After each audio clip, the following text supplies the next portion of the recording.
Nelson Peak's south side faces the town proper and contains the town's ski hill. In the summer, there are trails to hike, run, and bike on. Tourists ride horses up the winding paths, and the town rec center sits at its base. My own house is on its western slope. Nelson Peak is literally the heart of this town, and from what I'm seeing, it's a heart that's going to need a triple bypass to survive. It's going to spread quickly after the summer we've had, I say, and the terrain's going to be tough when you push it into the hillside. We've got to push it there, though. Yes, structures first. Structures first. Kara goes to speak to the dispatcher, transmitting orders to the crews to start directing the fire away from the houses and up the backside of the mountain if it can't be contained. Her next call will be to bring in additional crews, those better equipped to fight on hard terrain. The ultimate goal will be to build a line that can contain the fire so it can be suppressed, but a lot of fuel is going to be eaten up before that happens. And dollars, too. A squat woman enters the room holding a megaphone under her arm. She has a tweedy look about her, like she should be out calling the hounds before a hunt. "Ms. Punjab," she says through her teeth. "It's Panjabi," I say. "Who are you?" She doesn't acknowledge me. "I have a school to run," she says to Kara. "When will I be getting my office back?" "Impossible to say, Miss Fletcher. My best estimate at this point is a week." "A week? But the fire's barely spread." Kara taps her finger on the top of one of the computer screens. It's showing a weather map, which I can read like a book after so many years of practice. Days and days of hot, dry, and windy weather are on the way. "Bad fire weather coming." What does that mean? Kara purses her lips. Things are going to get a lot worse before they get better. Cooper Basin Fire. Local resident loses everything in minutes. Posted Tuesday, September 2nd, 8:02 a.m.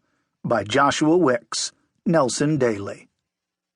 A fast-moving ground fire started on the western edge of the Cooper Basin housing development around 1:30 a.m. Tuesday morning. It is still burning. First responders were called to the scene after a resident smelled smoke and called 911. An evacuation advisory is in effect for the Cooper Basin and the area of West Nelson, bounded by Oxford and Stephen Streets. A map of the evacuation area can be found on the Daily's website, www.nelsondaily.com. Nelson County Emergency Services advise residents to collect their important papers and any portable valuables and be ready to evacuate.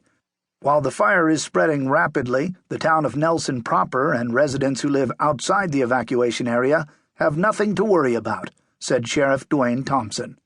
We've got the best people working on getting the fire under control, and we have every confidence that it will be contained soon. Although firefighters arrived within minutes of the 911 call, it was too late to save the home of John Phillips, 67. I've lost everything, Phillips said. I didn't even have time to take my clothes or photos or nothing. Phillips was unaware of the fire until woken by the smoke filling his house. My bedroom's on the second floor, Phillips said while being treated for minor smoke inhalation by an EMT. I knew right away it was bad and lit out the window. Phillips, whose wife died 2 years ago, said he was lucky his window was open and that it gives out above the front porch. I kind of hung off the trellis and let go. Never been so scared in all my life. It's too early to say what started the fire, Sheriff Thompson said, but there was no lightning in the area last night, so a human cause is likely. We've handed over responsibility for the fire to the county services, and we'll be conducting our own investigation as well to determine whether it was arson or human carelessness, he said. Due to the dry conditions we experienced this summer, well-publicized fire warnings have been in place for months. If anyone is found to have committed a violation, they will be prosecuted to the full extent of the law. Authorities are encouraging residents to sign up for emergency service alerts via text or email if they have not done so already. More information can be found at www.nelsoncounty emergencyservices.com.